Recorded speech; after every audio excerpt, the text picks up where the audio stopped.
दूसरे दरवाजे से ये दोनों मरहट्टा सिपाही भी अंदर आकर मेरे पास बैठ गए। उनके चेहरे पत्थर की तरह सख्त और खामोश थे। दूसरे लम्हे स्टेशन वैगन स्टार्ट होकर किसी नामालूम मंजिल की तरफ रवाना हो गई। मैं कुछ देर तो सर झुकाए बैठा रहा, फिर मैंने एक ठंडी सांस भरी और स्टेशन वैगन के अंदर के माहौल का जायजा लिया। दोनों फौजी मेरे सामने वाली सीट पर इस तरह बैठे थे कि राइफलें उनके हाथों में थीं और उनके बट स्टेशन वैगन के फर्श से लगे थे। वैगन के दोनों पहलुओं पर एक एक रोशनदान किस्म की खिड़की बनी थी, जिनमें से बाहर दरख्त पीछे भागते नजर आ रहे थे। अब कभी दरवाजा बंद था, उसके ऊपर दो गोल सुराख थे, उनमें से दिन की रोशनी अंदर आ रही थी। इस किस्म के दो रोशनदान मेरे पीछे वाली साइड में भी थे। मैं महज आदत से मजबूर होकर ये सब कुछ देखने लगा था, वरना इस वैगन से फरार का तसव्वुर भी मैं अपने जहन में नहीं ला सकता था। एक दो वैगन बंद थी, फिर मेरे दोनों हाथ मेरी पीठ पर बंधे हुए थे। उस पर सितम बालाए सितम ये कि दो चाकू चौबंद बरहट्टा फौजी मेरे सामने राइफलें लेकर बैठे हुए थे। मैंने ये सोचकर सब्र कर लिया कि अब ये मुझ पर क्या जुल्म करेंगे,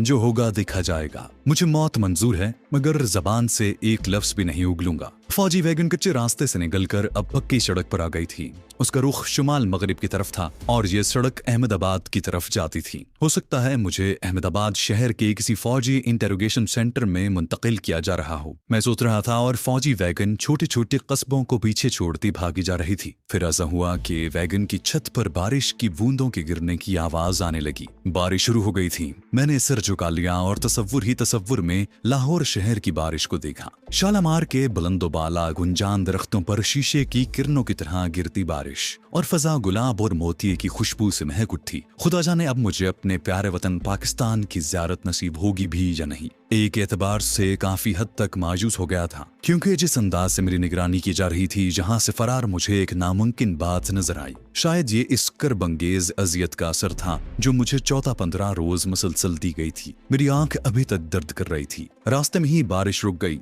फौजी वैगन एक खास रफ्तार पर चली जा रही थी। बारिश दोबारा नहीं हुई थी। आसमान पर किसी जेट हवाई जहाज के टेक ऑफ करने के बाद कोई गूंज सुनाई दी। इसका मतलब था कि हवाई अड्डा कहीं करीब था, मगर अभी तक बाहर से किसी मोटर कार या रिक्शे की आवाज नहीं आई थी, जिससे मैं ये नतीजा निकाल सकता था कि हम शहर के मज़ाफात में आ गए हैं। बाहर अभी तक दरख्त ही पीछे को भागते हुए नजर आ रहे थे, जो अब शाम के सुरमई धुंधलके में धुंधले होने लगे थे। सड़क पर उतराई चढ़ाई शुरू हो गई थी। मैं समझ गया कि हम अहमदाबाद के मज़ाफात में पहुंचने वाले हैं। ये उतराई चढ़ाई अहमदाबाद शहर के जुनूब में कोई 20-25 किलोमीटर के फासले पर थी, जहां से मैं 2 बार गुजरा था और मुझे मालूम था कि यहाँ कई गहरे खड्ड और खाइयां हैं। मगर ये सारी मालूमात मेरे लिए बेकार थी, क्योंकि मैं अपनी जगह से 1 इंच भी नहीं हिल सकता था, क्योंकि 2 राइफलें मेरे ऐन सामने थीं, जिनके चैम्बर में भरी हुई लंबी गोलियां मेरे जिस्म के परखचे उड़ा सकती थीं। अब तो मैं यही सोच रहा था कि देखिए अहमदाबाद के हेडक्वार्टर में मुझ पर किस नौयत के सितम तोड़े जाते हैं। स्टेशन वैगन एक मोड़ काट कर सीधी हुई तो मेरे पेट में जैसे किसी ने खंजर चुभ दिया। असल में मुझे देर से पेशाब की हाजत महसूस हो रही थी, मगर मैंने इसलिए फौजियों से नहीं कहा था कि वो मुझे इजाजत नहीं देंगे।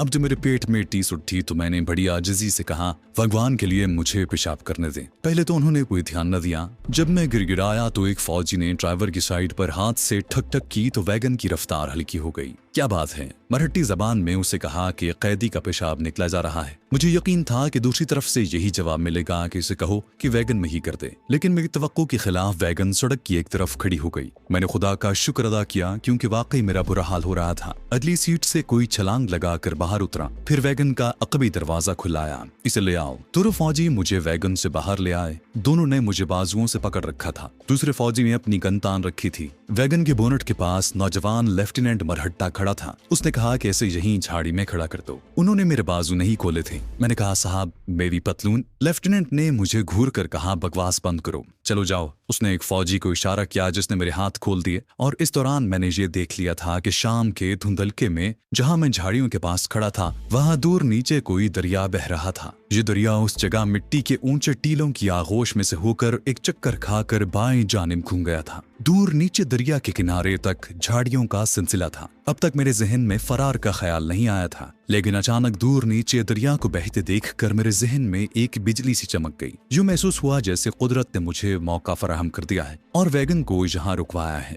एक सेकंड के 1000वें हिस्से में मैंने खुद को दरिया में गिराने का फैसला कर लिया था। ये इंतहाई खतरनाक फैसला था।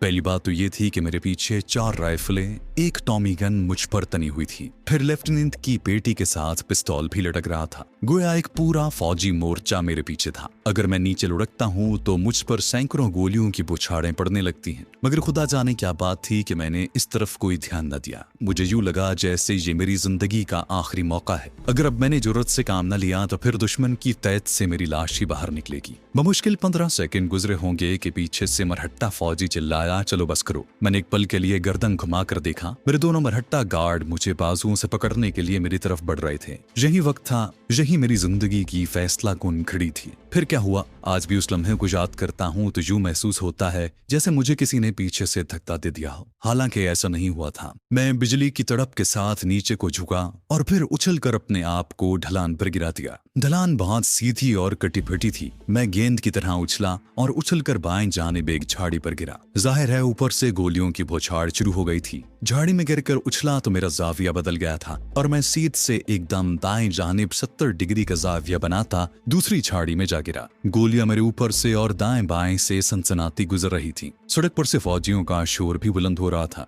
मगर मैंने जो कुछ करना था कर चुका था। अहमदाबाद के फौजी इंटेरोगेशन सेंटर में भी मेरे लिए मौत के सिवा कुछ नहीं था। अगर फरार होते हुए मर जाता हूँ तो कम से कम मजीद भयानक अजियतें सहने से तो बच जाऊंगा। दरिया की ढलान ने मुझे सिर्फ 2 बार ही उछाला था। तीसरी बार उछाला तो मैं गुरुम की आवाज के साथ दरिया में था। ये बात मेरी समझ में आज तक ना आ सकी कि मैं ऊपर से तरतराती गोलियों की जद से कैसे बच गया। मैं तो यही कहूंगा कि कुदरत को मेरी जान बचाना मंजूर था। मैं दरिया में नीचे गहराई तक चला गया। मैंने सांस रोक लिया था। गोलियां अभी तक पानी में गिर रही थीं। मैं पूरी तरह होशियार हो चुका था। मुझे यकीन हो गया था कि अल्लाह ताला को मेरी जिंदगी मंजूर है। इस यकीन ने मेरे अंदर एक जबरदस्त ताकत पैदा कर दी। मैंने अपने आप को पानी के अंदर ही अंदर एक झटके से सीधा किया और पानी के अंदर ही तैरना शुरू कर दिया। मेरा मकसद सिर्फ इतना था कि मैं दरिया में पानी के अंदर ही अंदर जितनी दूर तक निकल सकूं निकल जाऊं। मैं देर तक सांस रोक कर पानी के अंदर ही अंदर तेजी से आगे निकलता चला गया। इस तरह तैरने में दरिया का बहाव भी मेरी मदद कर रहा था। मुझे मालूम था कि आगे दरिया घूमकर टीले की ऊट में चला जाता है। अब मेरे सांस ने जवाब दिया। मेरे फेफड़ों में भरी हुई हवा भी मुझे ऊपर की तरफ लाने लगी। मैंने झटका देकर अपने आप को सीधा किया और फिर मेरा सर पानी की सतह से बाहर आ गया। मुझे जो पहली चीज नजर आई वो दूर ऊपर दरिया के पुल की एक तरफ जलती रोशनियां थीं। खुदा जाने ये किस चीज की रोशनी थी। गोलियों के धमाकों से शाम की फजा अभी तक गूंज रही थी। दरिया टीले की ओट में हो गया और मैं भी उसके साथ ही दरिया के पुल से ओझल हो गया। मुझे दूर ऊपर फौजी स्टेशन वैगन के स्टार्ट होकर तेजी से चलने की आवाज सुनाई दी। गोलियों की आवाज बंद हो गई थी। मरहट्टा फौजी शायद ऊपर से होकर दरिया के आगे आने वाले थे। पानी का बहाव यहाँ काफी तेज था और मुझे आगे बहने के लिए ज्यादा मेहनत नहीं करनी पड़ रही थी। सबसे ज्यादा खुशकिस्मती की बात यह थी कि अब रात का अंधेरा भी इर्द गिर्द के टीलों और झाड़ियों पर छा चुका था। मैं अंधेरे में था। आसमान पर बादल छाए थे जिसकी वजह से रात जल्दी आ गई थी। मुझे कुछ मालूम नहीं था कि यह दरिया आगे जाकर रास्ता बदल कर किस जंगल का रुख करता है या शहर के पहलू से होकर गुजरता है, क्योंकि कराइन से मैंने अंदाजा लगा लिया था कि आगे अहमदाबाद का शहर ज्यादा दूर नहीं। मेरी दोनों जानिब दरिया की सुतवा ढलानी किनारे काफी बुलंद थे।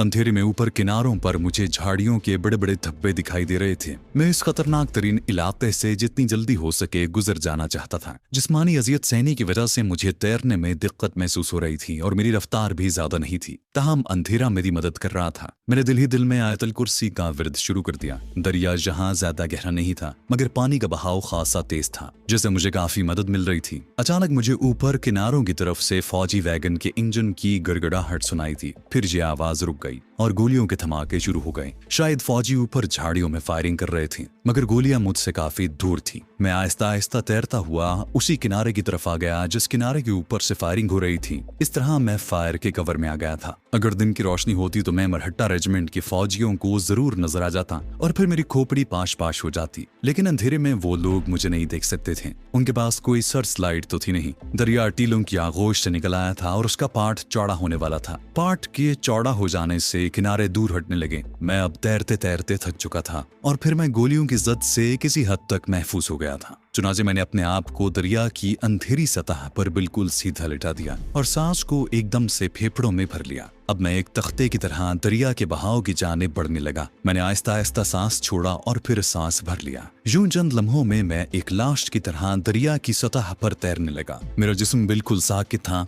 और लहरें अपने तेज बहाव में मुझे आगे लिए जा रही थी। दरिया के किनारे अब मुझसे काफी दूर हो गए थे। गोलियों की आवाज रुक गई थी। जिस जगह मैं लहरों पर सीधा लेटा था, शायद वहां तह में ऊंचे नीचे पत्थरों के टीले थे, क्योंकि जहां पर एक तो पानी का बहाव तेज था, दूसरे लहरें ऊपर नीचे होकर बह रही थी, जिसके बायस मेरी रफ्तार तेज हो गई थी। दरिया की लहरें शां शां की आवाज पैदा करती मेरे कानों के करीब से होकर गुजर रही थी। मैं आयतल कुर्सी का विर्द कर रहा था। ये दरिया समंदर को जाता था या आगे जाकर किसी दूसरे दरिया में मिल जाता था, मुझे कुछ इल्म नहीं था। मुझे सिर्फ इस बात की खुशी थी कि मैं इंडियन मिलिट्री की दी जाने वाली अजियतों से बच गया था।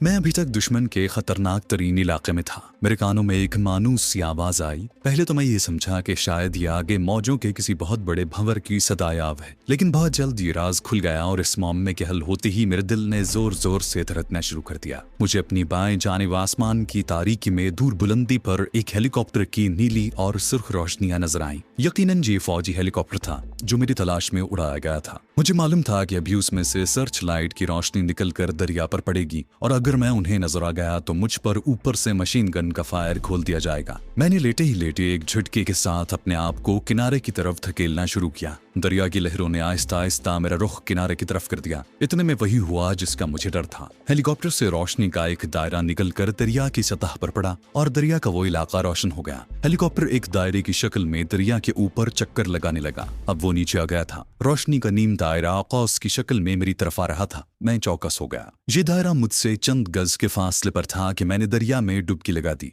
जब मैंने दोबारा पानी से बाहर सर निकाला तो हेलीकॉप्टर आसमान पर दूर जा चुका था और अब एक चक्कर लगाकर दोबारा मेरी तरफ बढ़ रहा था। जब उसकी रोशनी करीब आई तो मैंने एक बार फिर गोता लगाया। मुझे पानी के अंदर ही गोलियों के धमाकों की आवाजें आने लगी। ये हेलीकॉप्टर के हैवी मशीन गन की फायरिंग थी। मैंने दिल ही दिल में खुदा से दुआ मांगी कि या अल्लाह, मेरी जिंदगी तेरे सुपुर्द है, तू ही मुझे इन दुश्मनों से बचा सकता है। दूसरी बार सांस की मुद्दत पूरी हो जाने के बाद मैंने सर पानी से बाहर निकाला तो मेरे करीब ही गोलियों की बौछार पड़ी, लेकिन मैं रोशनी के दायरे में नहीं था। यही मेरी सबसे बड़ी खुशकिस्मती थी। मगर रोशनी के दायरे की कौस मुझसे चंद गज ही दूर थी। मैंने सांस खींचकर एक बार फिर डुबकी लगा दी। दरिया के अंदर ही अंदर मैं अपने पांव को तेजी से चलाने लगा ताकि जितनी जल्दी आगे निकल सकूं निकल जाऊं। मैंने अपना रुख दरिया के किनारे की तरफ कर रखा था। अब जब मैंने अपना सर पानी से बाहर निकाला तो मुझे साहिल के दरख्तों की स्याह दीवार नजर आई। ये स्याह दीवार मुझसे ज्यादा दूर नहीं थी। ताहम मैं उस तरफ जाते हुए घबरा रहा था क्योंकि हो सकता था वहां दुश्मन मौजूद हो, अगर से उस तरफ से अभी तक एक भी गोली नहीं चली थी।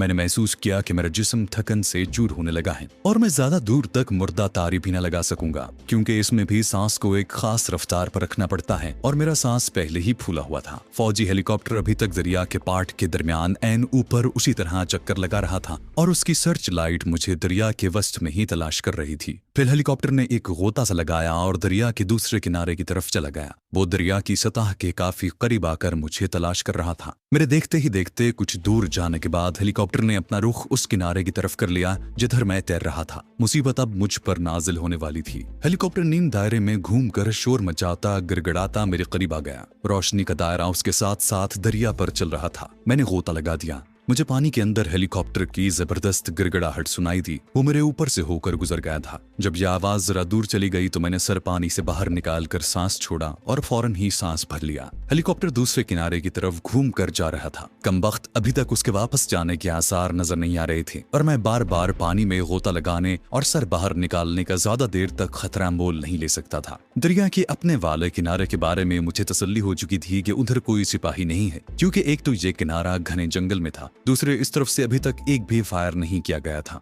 मैं अपने आप को किनारे की तरफ धकेलने लगा। मैं किनारे की दरियाई झाड़ियों में अपने आप को छुपाकर कुछ देर के लिए सांस लेना चाहता था। मेरी महारत ने मुझे चंद लम्हों में दरिया के किनारे पर पहुंचा दिया। ये दलदली किनारा था और जहां जब मैंने खड़े होने की कोशिश की तो मेरे दोनों पांव दलदल में घुस गए। ये एक नई मुसीबत का सामना था। दलदल का शिकार होने से बचने की तरकीब मुझे दौरान ट्रेनिंग बताते हुए इंस्ट्रक्टर ने बताया था कि अगर कभी दलदल में गिर पड़ो तो भूल कर भी चलने की कोशिश न करना, बल्कि दलदल में गिरते ही पहला काम ये करना कि बजाय एक पांव दलदल से बाहर निकालने की कोशिश के अपने ऊपर वाले धड़ को भी दलदल के ऊपर गिरा देना और फिर बाजुओं को दलदल पर इस तरह चलाना शुरू करना जैसे तुम पानी पर तैर रहे हो। यूं तुम्हारे पांव अपने आप दलदल से बाहर निकल आएंगे और तुम बेशक जोंक की चाल से ही सही मगर दलदल के ऊपर आगे की जानिब खिसकने लगोगे। ट्रेनिंग की हद तक तो ये नुस्खा बड़ा अच्छा था मगर उस वक्त अमली पोजीशन की बात दूसरी थी। फिर भी चूंकि दलदल मुझे नीचे खींच रही थी इसलिए मैंने फौरन अपने आप को बिल्कुल सीने के रुख दलदल पर गिरा दिया और अपने कांधों को यूं आगे की जानिब आहिस्ता आहिस्ता धकेलने लगा जिस तरह कोई मछली कीचड़ में तैरने की कोशिश करती हो।